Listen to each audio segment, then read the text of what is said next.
Thank you very much. Thank you. Thank you very much. Very special place and a very special day. Thank you to Vice President Vance, doing a terrific job. Thanks also to a man who has devoted his life to service members and veterans, Secretary of Defense Pete Hegseth, who's doing really well. He went through a lot, didn't he? But he's doing really well. He's a tough cookie. That's what we want, is a tough cookie.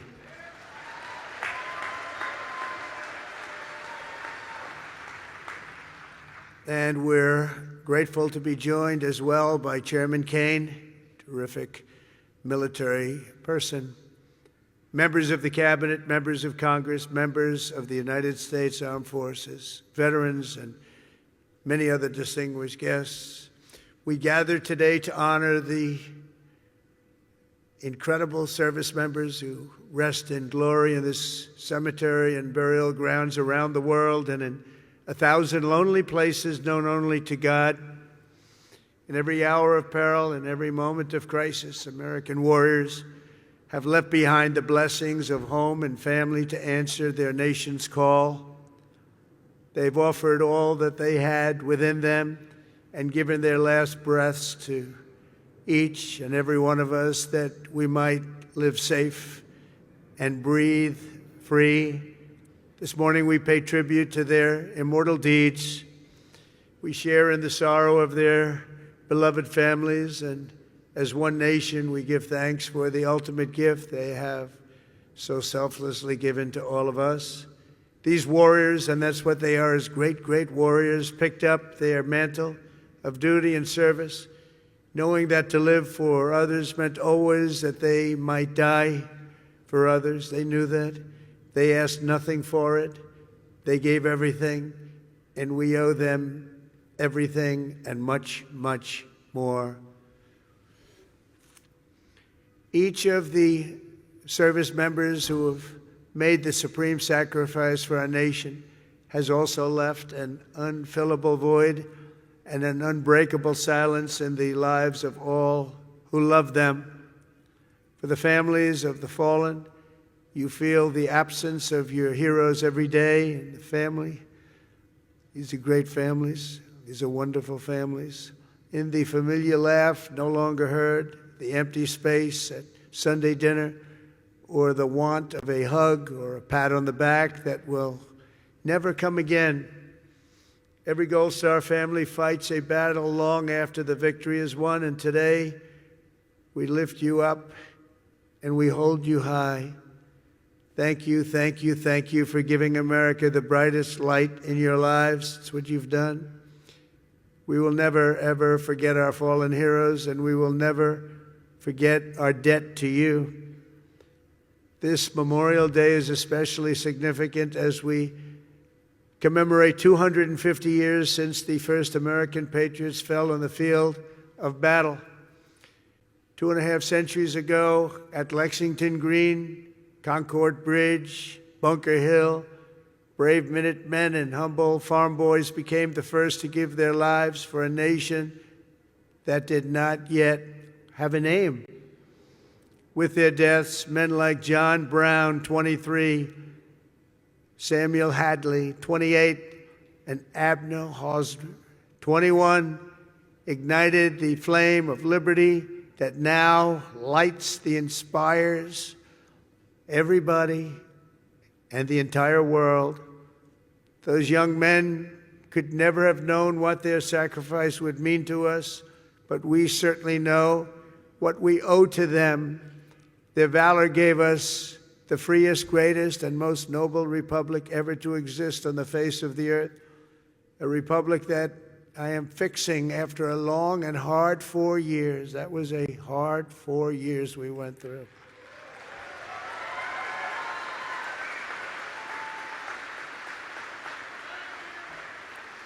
Who would let that happen? People pouring through our borders unchecked, people doing things that are indescribable and not for today to discuss. But the republic that is now doing so very well, we're doing so very well right now, considering the circumstances, and we'll do record-setting better with time. We will do better than we've ever done as a nation, better than ever before. I promise you that.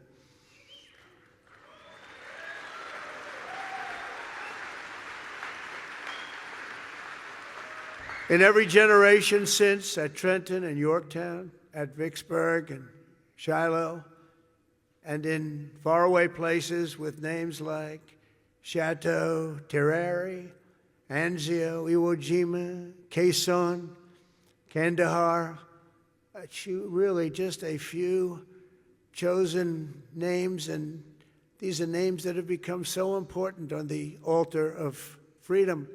They plunged into the crucible of battle, stormed into the fires of hell, charged into the valley of death, and rose into the arms of angels. The sacrifice that they made was not merely for a single battle, a long ago victory, or a fleeting triumph, decades or centuries past. Their sacrifice was for today, tomorrow, and every morning thereafter. Every child that lives in peace, every home that is filled with joy and love, every day the Republic stands is only possible because of those who did what had to be done when duty called, and the cost was everything to them and to their families. Our debt to them is eternal, and it does not diminish with time. It only grows and grows and grows with each passing year. The greatest monument to their courage is not carved in marble or cast in bronze. It's all around us, an American nation, 325 million strong, which will soon be greater than it has ever been before. It will be. And so today we uphold the memory of our heroes, as people have done since ancient times, by telling their stories and exalting their names. Senior Master Sergeant Elroy Harworth was a young, beautiful man from Earhart, Minnesota, when he enlisted in the Air Force and was sent to Vietnam.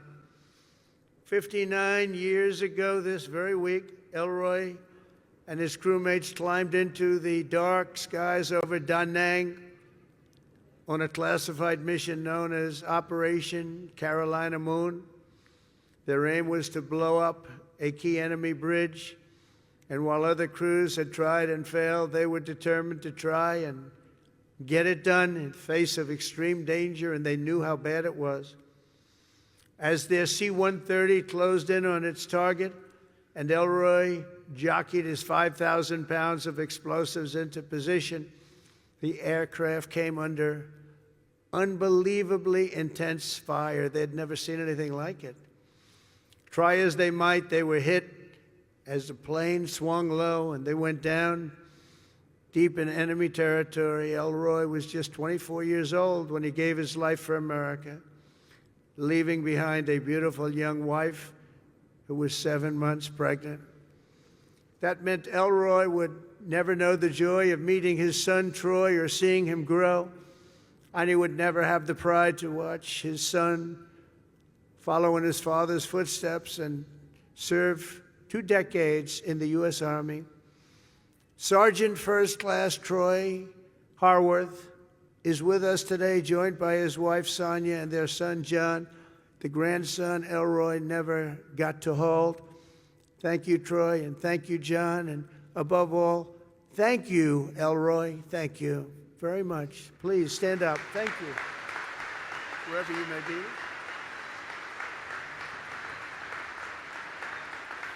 Thank you very much. Great family. Corporal Ryan McGee of Fredericksburg, Virginia, knew from the time he saw the towers fall on 9/11 that he wanted to be an Army Ranger. He was an American guy, all American. He was a tough guy. He was the top of everything. In high school, he was captain of the football team and was voted friendliest and most charming by his peers. Ryan joined the Army soon after graduation, and after 3 tours in Afghanistan, he deployed to Iraq. He and his unit were tasked with hunting down a weapon facilitator, and a suicide bomber cell near Baghdad, a vicious, vicious cell, killing many, many people. 16 years ago this month, they engaged the enemy in a firefight, and Ryan was mortally wounded. He gave his life at 21 years old, and today he rests until the end of time in the famed Section 60 here at Arlington, where we have buried our honored dead from the War on Terror. We are joined today by Ryan's mom, Sherry. And Sherry, all of America shares in your grief, and more importantly, we share in your pride in your wonderful son. And thank you so much for being here, Sherry. Where's Sherry?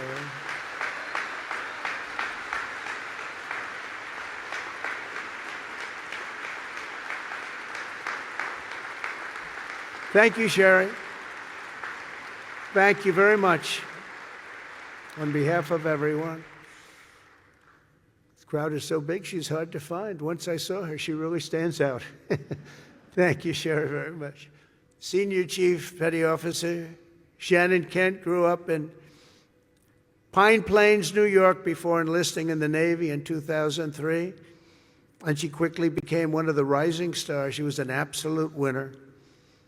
As a linguist, translator, and cryptologic technician, Shannon worked alongside elite special force units like Delta Force and Navy SEALs to help them capture and kill terrorists.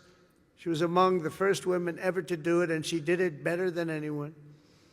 In January 2019, Shannon was on her 5th combat deployment, embedded with a team hunting ISIS terrorists through the streets of Syria, when a suicide bomber detonated his weapon, killing Senior Chief Kent and 3 other wonderful, beautiful Americans. She left behind her husband, Joe, and their 2 sons, 3-year-old Colt and 18-month-old baby Josh. Today, Shannon rests in peace on these grounds alongside her comrades. To her boys, Colt and Josh, who are here this morning, now aged 9 and 7, let me say your mom was a hero, and her love, her strength, and her spirit are always with us and always be with you. She loved her boys. To Joe, the boys, Shannon's parents, Mary and Stephen, and her sister Mariah, Shannon's name will live forever in the chronicles of true American patriots. I just want to thank you, and thank you so much for being here in honor of your magnificent family member. Stories like Shannon's, Ryan's, and Elroy's remind us of the real meaning of the day. And I want to just say, please stand up wherever you may be. The boys, I want to see those boys. Where are you?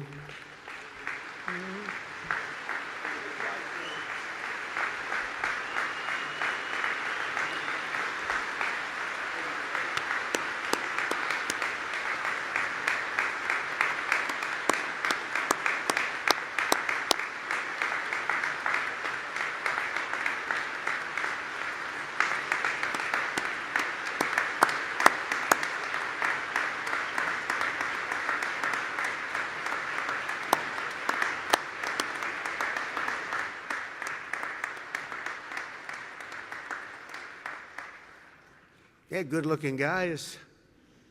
Thank you very much for being here. All of you, thank you so much. We should never forget, even for a moment, that freedom is a gift of the highest cost and peace is won at the most precious price. These extraordinary American heroes and their immense and ultimate sacrifices, they offer only the faintest glimpse at the infinite grace we have received from all who laid down their lives for America. Over the past 250 years, we're going to have a big, big celebration, as you know, 250 years. In some ways, I'm glad I missed that second term where it was, because I wouldn't be your president for that most important of all. In addition, we have the World Cup and we have the Olympics. Can you imagine? I missed that 4 years, and now look what I have. I have everything. Amazing the way things work out.